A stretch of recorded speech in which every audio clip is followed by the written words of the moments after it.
We don't often go to the Chronicles, but there's a text here that I wanted to use tonight.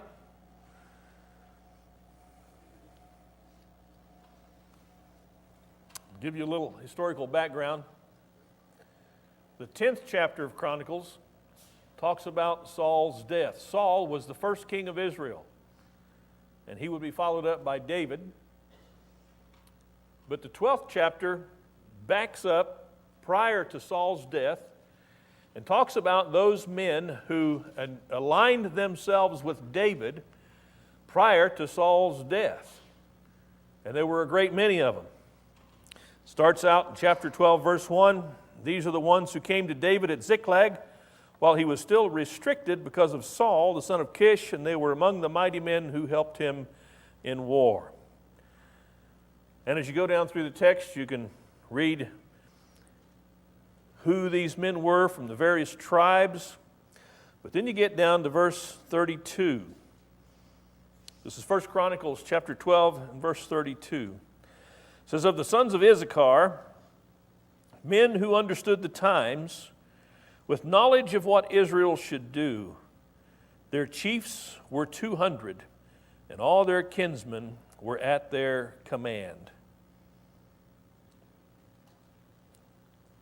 I don't know about you, but that phraseology jumps out at me. Men who understood the times. When God inspires men to write things down, it is not without purpose. There's always some reason for which God inspires men to put down certain words. And why, we ought to ask ourselves, did he have the writer put down that these men of Issachar were men who understood the times? Do you understand today's times? Boy, that's kind of a weird question, isn't it?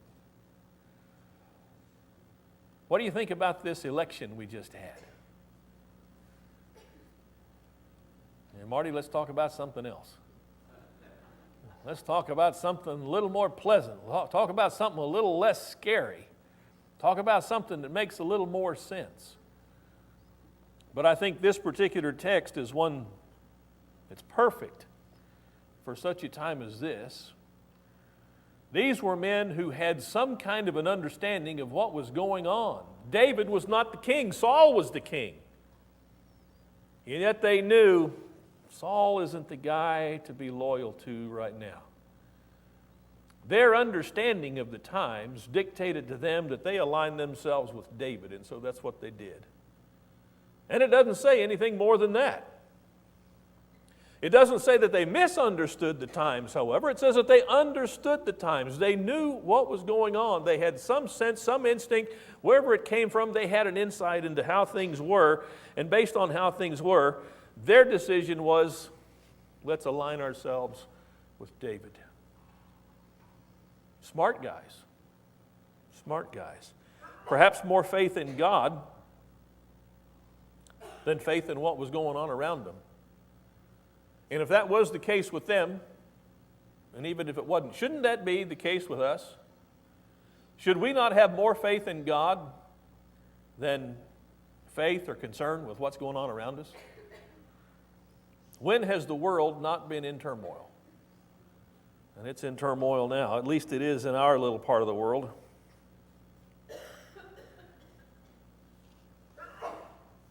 There's a text in Matthew chapter 12.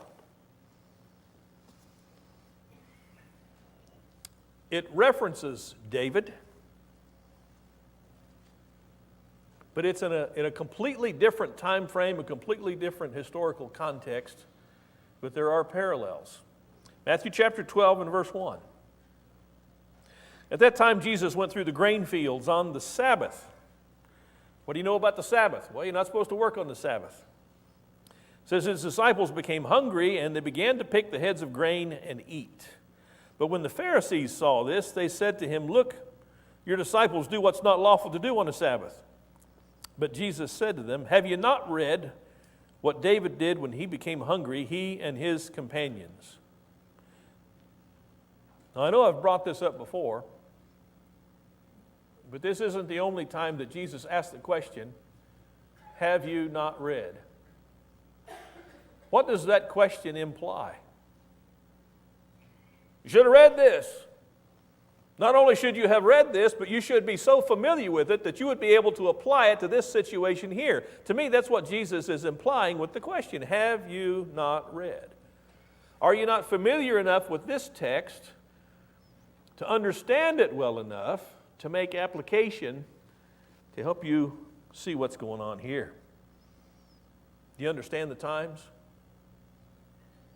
Understanding the Scriptures will help us understand the times. Have you not read how David entered the house of God when he became hungry, and they ate the consecrated bread, which was not lawful for him to eat, or for those with him, but for the priests alone? Jesus says, haven't you read that? Don't you know that this happened? This is part of your history as the Jews. David was a man of God, and yet he entered the house of God and ate bread that he wasn't supposed to eat. Why did he do that? Well, the text doesn't say specifically, but he understood the situation. His men were hungry, they were famished, and they needed food. And Jesus is going back to that situation to say that was justified, and in that being justified, what we are doing today is justified. Well, not everybody might be able to make that correlation, but Jesus did, and he showed us that that was the right thing to do. That's the right way to look at it. Verse 5, he brings up another situation, calls for some understanding beyond what some might have had. Have you not read in the law that on the Sabbath the priests in the temple break the Sabbath and are innocent?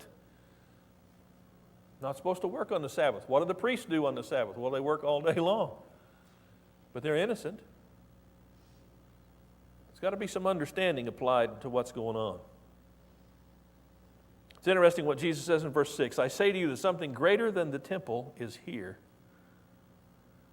But if you'd known what that means, I desire compassion and not sacrifice, you would not have condemned the innocent. There's a lot of things that these guys don't understand. And what Jesus is pointing out to them is the top priority is godliness. What did Jesus teach us to seek first?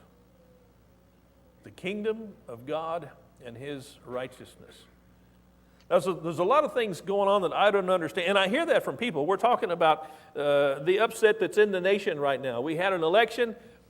Trump won by the electoral vote, and people are up in arms, literally, rioting in the streets.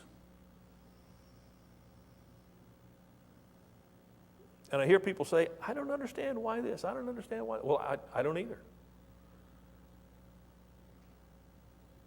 What am I supposed to do? Seek first the kingdom. Seek first the kingdom of God and His righteousness. Now, whatever our politics are, seeking the kingdom of God first cuts right through everything that's political. It clarifies the whole situation. If it were only a matter of politics, then we'd be looking at both sides, both platforms, and saying, well, who has the best argument here? But no argument compares with the will of God. When God reveals His will, that is it.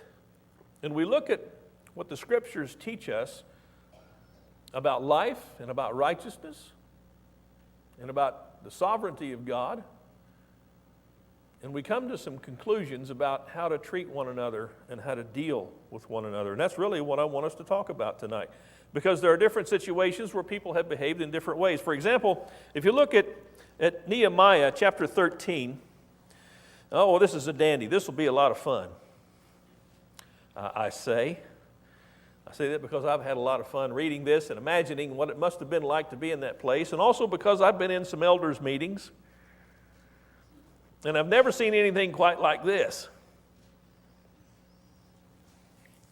Now keep in mind, what is Nehemiah all about? Nehemiah is about Nehemiah bringing God's people from Persia back to Jerusalem to rebuild the walls of Jerusalem. That's what it's all about. And they get back there and everything's going well for a while, and then people start letting down, and there's some behavior going on that's not exactly what it ought to be, and that's what Nehemiah is trying to take in hand. So it says in chapter 13 of Nehemiah, verse 23, that's a red letter day in it. We've looked in Chronicles and Nehemiah. Wow! We never go there. In those days, Nehemiah says, I also saw that the Jews had married women from Ashdod, Ammon, and Moab. As for their children, half spoke in the language of Ashdod, and none of them was able to speak the language of Judah, but the language of his own people. So I contended with them and cursed them. Now, when it says he cursed them, I don't think this means he used four-letter words. I wonder if there are four-letter words in Hebrew. I imagine there are. But when it says cursed, I think he was actually calling upon God in that kind of a curse. And he struck some of them. Now tell me how politically correct that is. Slap people around. And he pulled out their hair. I would not have done well in that meeting. And he made them swear by God.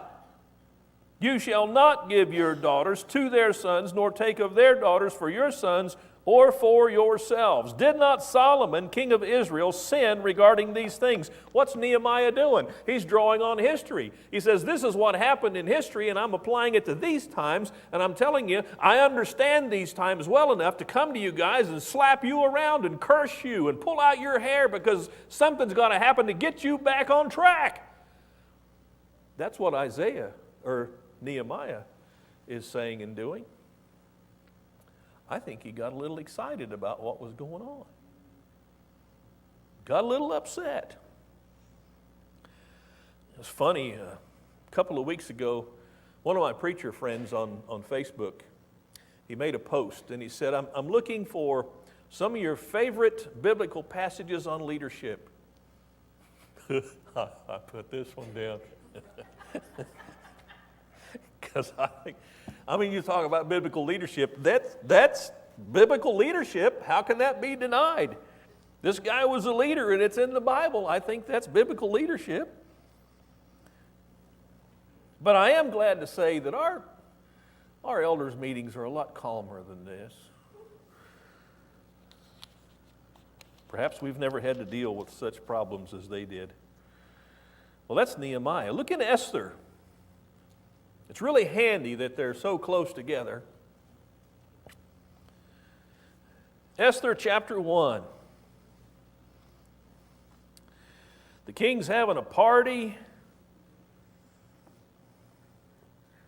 They're having a good time. Maybe he's getting a little bit drunk. Who knows what's happening, but he calls for the queen to come in, and the queen won't come. She will not come. Well, obviously, the king gets a little upset. He's got to figure some things out. So he calls for his wise men. It says in verse 13, the king said to the wise men, who understood the times. Isn't that interesting that God has inspired the writer of Esther to put that same phraseology in here, that even a heathen pagan king is going to call together guys, but the guys he calls together for counsel are guys who understand the times. Well, what happened in Esther? Well, of course, Vashti was deposed as queen. She was no longer able to be queen. Had to find a new queen. And who was the new queen? Well, it's got to be Esther. What does Esther do? Through Esther, God providentially saves the Jews. Do you remember what Esther said when her uncle called her to go before the king? She said, who knows but what I am here for such a time as this. I don't like what's going on in the country. It seems negative, but I know looking back through history, a lot of things that have seemed negative have turned out to be positives in some ways. Perhaps this is the kind of environment in which you and I can shine as lights for the gospel like we've never been able to shine before. With all of the ugly things being said back and forth, with all of the accusations and all of the arguments being made, maybe you and I are the ones who can be the voices of reason. Maybe you and I are the ones who can be the calm, quiet voice of people who think. And I know this to be true. Even when people disagree with you, they will take into account your godly behavior. They will take into account your attitude. They will take into account your spirit. They will take into account your approach and your motives and your intent. And if we can convince ourselves to speak to people on a godly basis, that we might be able to say, maybe that's why we are here today, for such a time as this. I don't know that you or I really have any clue of how much good we can do when we live our lives as lights and as salt, especially in a time like this. It's not fun, but it's possibly exciting. In Luke chapter 12, you will be familiar with this situation where Jesus was admonishing, I guess I will say, some of his countrymen. Luke chapter 12 and verse 54. He was also saying to the crowds, when you see a cloud rising in the west, immediately you say, a shower is coming, and so it turns out. And when you see a south wind blowing, you say, it's going to be a hot day, and it turns out that way. You hypocrites. You know how to analyze the appearance of the earth and the sky, but why do you not analyze the present time? Why do you not even on your own initiative judge what is right? Jesus challenged his countrymen to judge the present time. Perhaps that's what you and I should do. Judge the present time. What's happening in history? We just finished 8 years of America's first black president. And I don't know about you, but I was worried during those 8 years that somebody would shoot the man. Because I thought there's so much ugliness and hatred that I was in fear that our president would be shot. Thankfully, he wasn't. Now I'm wondering the same thing about this guy, about Donald Trump, because there's a lot of ugliness out there. But I know this, and I don't mean to bring things down to a superficial level, but I like to hunt. And because I like to hunt, there are things that I look at. I have learned that deer do not see color, according to the science, like we see color. And so what you wear as far as a color goes is not important. You can wear just about any color you want, and it probably won't make much difference to the deer. What they do see are some of the brighteners that regular laundry detergent puts in clothes. So I don't wash my clothes with regular laundry detergent because that seems to make those clothes stand out to a deer's eyes.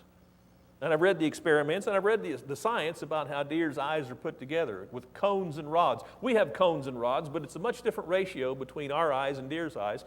So deer probably don't see color, but what they do see, just like that, is movement.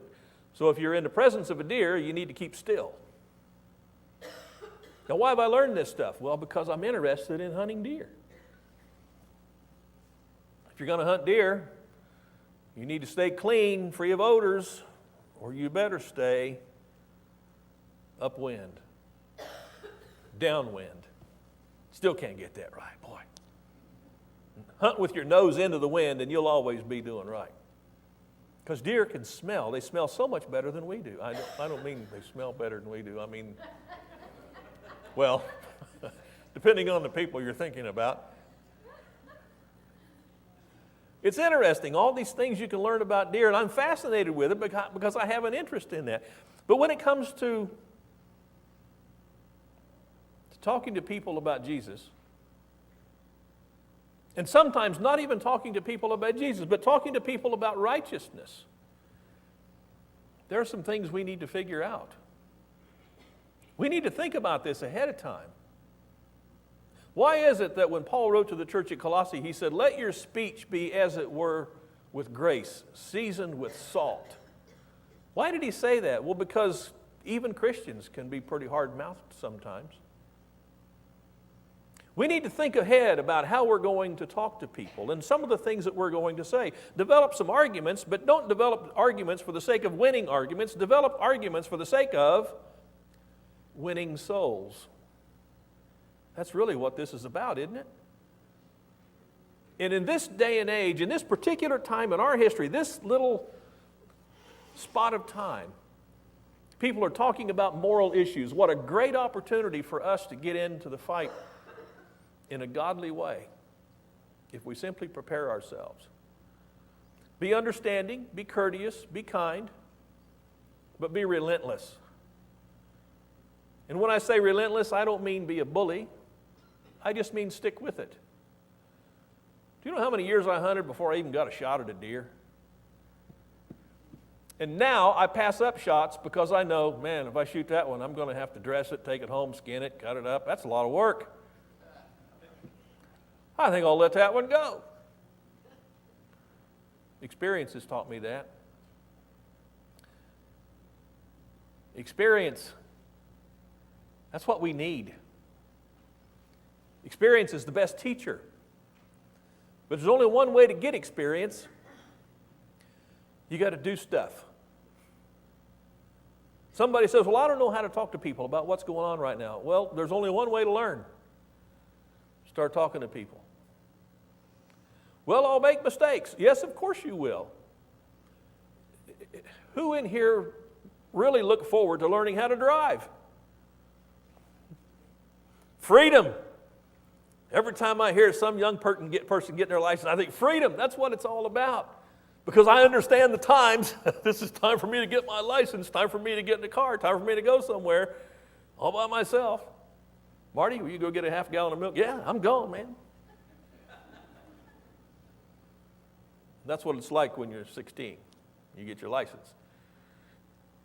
When you're 60, it's like, how bad do we need the milk? That's the difference between the ages. There's some understanding we need to have it, and we can have it, but it's going to take some work.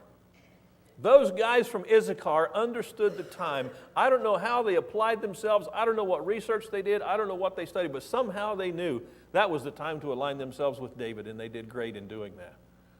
They honored themselves.